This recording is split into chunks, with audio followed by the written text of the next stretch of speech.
రైతు ధర్నా కార్యక్రమంలో ఉన్నాము. అయితే రైతు గిట్టుబాటు ధర గురించి మన రైతుని ఒకసారి అడిగి తెలుసుకుందాం. ఈరోజు ఇక్కడ పొగాకు రైతు ధర్నా కార్యక్రమం జరుగుతుంది. ఇక్కడ రైతు పరిస్థితి ఎంత దిగజారి ఉండిద్దని ఎవరు కళ్ళ ఊహించిన పరిస్థితుల్లో రైతులు ఉన్నారు.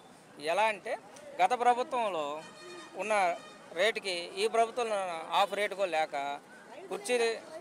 కూలీల రేట్లు కానివ్వచ్చు, ఎరువులు పురుగు మందుల రేట్లు పెరగవచ్చు. వాటి వల్ల ఇవాళ రైతులు చాలా వరకు ఆత్మహత్య చేసుకునే పరిస్థితి, ఆస్తులు అమ్ముకోవాల్సి వచ్చిన పరిస్థితి వచ్చింది. దాని మీద మీ అభిప్రాయం చెప్పండి. ఖచ్చితంగానండి. ఇప్పుడు భారతదేశం ప్రధానంగా వ్యవసాయ దేశం. ఈ వ్యవసాయ దేశంలో దాదాపు 80 మంది వచ్చేసి 100కి 80 మంది వచ్చేసి వ్యవసాయం మీద బతుకుతున్నారు. వ్యవసాయదారులు కావచ్చు, ఆగ్రో బేస్డ్ ఇండస్ట్రీస్ కావచ్చు, అదేవిధంగా మరి రైతు కూలీలు కావచ్చు. ఒక 100కి వచ్చేసి 80 మంది ఎంప్లాయ్మెంట్ ఇస్తున్నటువంటి రంగం వ్యవసాయ రంగం. ప్రభుత్వాలు ఏమున్నప్పటికీ, అది వైసీపీ టీడీపీ అని కాదు, ప్రభుత్వాలు ఏమున్నప్పటికి కూడా వ్యవసాయాన్ని కనుక నిర్లక్ష్యం చేసినట్లయితే ఈ 80 మందికి వచ్చేసి ఎంప్లాయ్మెంట్ ఎవరిస్తారండి? 80 మందిని బతికిస్తున్నటువంటి ఈ రంగాన్ని ఇంత నిర్లక్ష్యం చేయటం ఈ గవర్నమెంట్లో చాలా తప్పిదం ఇది. ఎందుకంటే తను కూర్చున్నటువంటి కొమ్మని తను నరుక్కున్నట్టేనమాట. గత సంవత్సరంలో 36,000 రేటు ఉంది. ఈ సంవత్సరంలో వచ్చేసి మరి 20,000 రేటుకే పొగాకు అమ్ముకోవాల్సినటువంటి మరి దౌర్భాగ్యకరమైనటువంటి పరిస్థితి రైతులకు వచ్చింది. ఈ పొగాకు ఇతర దేశాలకు ఎక్స్పోర్ట్ చేయడం ద్వారా 15,000 కోట్ల రూపాయలు గవర్నమెంట్కి, సెంట్రల్ గవర్నమెంట్కి ట్యాక్స్ వస్తూ ఉంది. మరి ఇట్లాగా మనం అడిగితే ఏంటంటే ఇతర దేశాల్లో పంట ఎక్కువగా పండింది, ఈ దేశంలో ఎక్కువగా రైతులు పండించారు అంటారే. మరి ఇది ఎవరు తప్పు? పంట పండించకుండా కంట్రోల్ చేసేటువంటి విధానం మీ దగ్గర ఉంది. గిట్టుబాటు ధర ఇవ్వాల్సినటువంటి బాధ్యత మీ వద్ద ఉంది. 15,000 కోట్లు వస్తున్నప్పుడు సెంట్రల్ గవర్నమెంట్ ఒక 5,000 కోట్లు ఇవ్వచ్చు, స్టేట్ గవర్నమెంట్ ఒక 2,000 కోట్లు కేటాయించవచ్చు.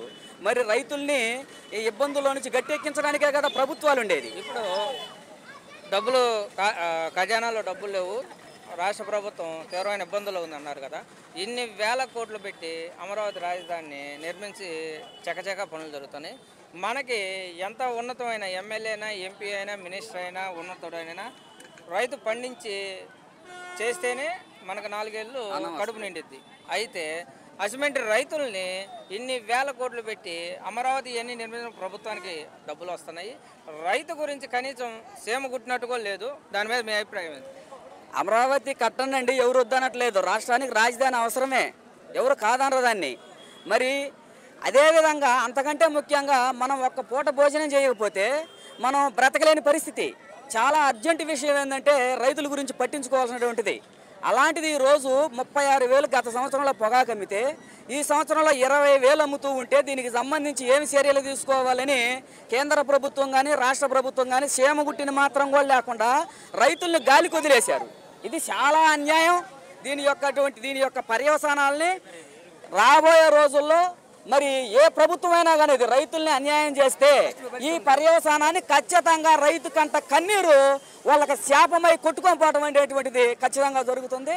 అదేవిధంగా మిర్చి రైతులను కూడా తీసుకున్నట్లయితే ఈ సంవత్సరం మిర్చి రైతుల్ని సర్వనాశనం చేశారండి ఈ వ్యాపారస్తులు కానీ, ఈ గవర్నమెంట్ కానీ.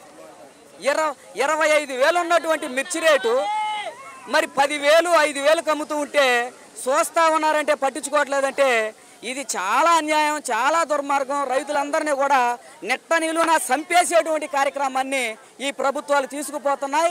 ఇది ఏ ప్రభుత్వానికైనా సరే ఖచ్చితంగా చెంపపెట్టులాగా సమాధానం అనేది ఇస్తారండి. రైతులు జోలికి వస్తే ఏ ప్రభుత్వం గతంలో మనుగడ సాగించలేదు. రైతులను అన్యాయం చేస్తే ఏ ప్రభుత్వం కూడా నిలబడలేదు. అది ఏ గవర్నమెంట్ అయినా కావచ్చు. రైతుల గురించి పట్టించుకోకపోతే అది మీకే శాపం అవుతుంది. మీరే మళ్ళా వచ్చి మీ ఇళ్లలో మీరు కూర్చోవాల్సినటువంటి పరిస్థితులు వస్తాయి. కబడ్దార్ జాగ్రత్తగా ఉండి రైతులకు అన్యాయం చేసేటువంటి కార్యక్రమాన్ని కనుక పెట్టుకున్నట్లయితే ఖచ్చితంగా రైతు రోడ్డు ఎక్కితే తినడానికి తిండిగో లేకుండా సర్వనాశనం అయిపోతారనేది గుర్తుపెట్టుకోవాలి. ఇప్పుడు రైతు భరోసా గత ప్రభుత్వంలో రైతులు అన్నారు 5 సంవత్సరాలు పార్టీల సంబంధం లేక రైతు భరోసా అందరికి పడ్డాయి.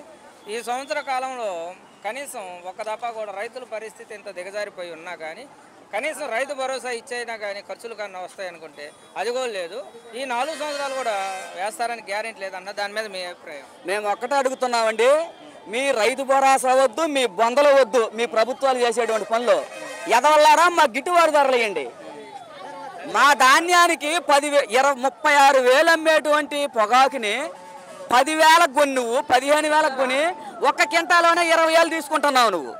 25,000 అమ్మేటువంటి మిర్చిని 5,000 6,000 కొని ఒక్క కింటాలోనే 10,000 దొబ్బేస్తున్నాయి ఈ ప్రభుత్వాలు. 100 కింటాలు పండించిన మిర్చి రైతుకి నుంచి నువ్వు 10 లక్షలు తీసుకొని 10,000 ఇస్తే ఎవడు సంతోషపడతాడండి? మాకు రైతు భరోసా వద్దు, మాకు కావాల్సింది రైతుకి గిట్టుబాటు ధర. ఇది ఇవ్వటం చేత కాకపోతే మా వల్ల కాదు అని చెప్పి తప్పుకోండి, మర్యాదగా ఉంటుంది. లేకుంటే రాబోయే రోజుల్లో ఖచ్చితంగా మిమ్మల్ని తప్పిస్తారు ఎవరినైనా. ఈ శక్తి రైతుకు ఉంది. ఇది రైతు భారతం. రైతుకు అన్యాయం చేస్తే ఆ కన్నీరు మీకు ఖచ్చితంగా శాపమై గతంలో ప్రభుత్వాలకి తగిలింది, ఈ ప్రభుత్వానికి కూడా ఖచ్చితంగా తగిలింది. ఇది ఖచ్చితంగా గుర్తుపెట్టుకొని రైతుకు న్యాయం చేయాలి. రైతుకు న్యాయం చేయకపోతే మీకు ఖచ్చితంగా అన్యాయమే జరిగింది రాబోయేటువంటి ఎలక్షన్స్లో. ఇప్పుడు చూస్తున్నారు కదా రైతులు ఎంత బాధతో కన్నీరుతో అలమటించిపోతున్నారు అనేది.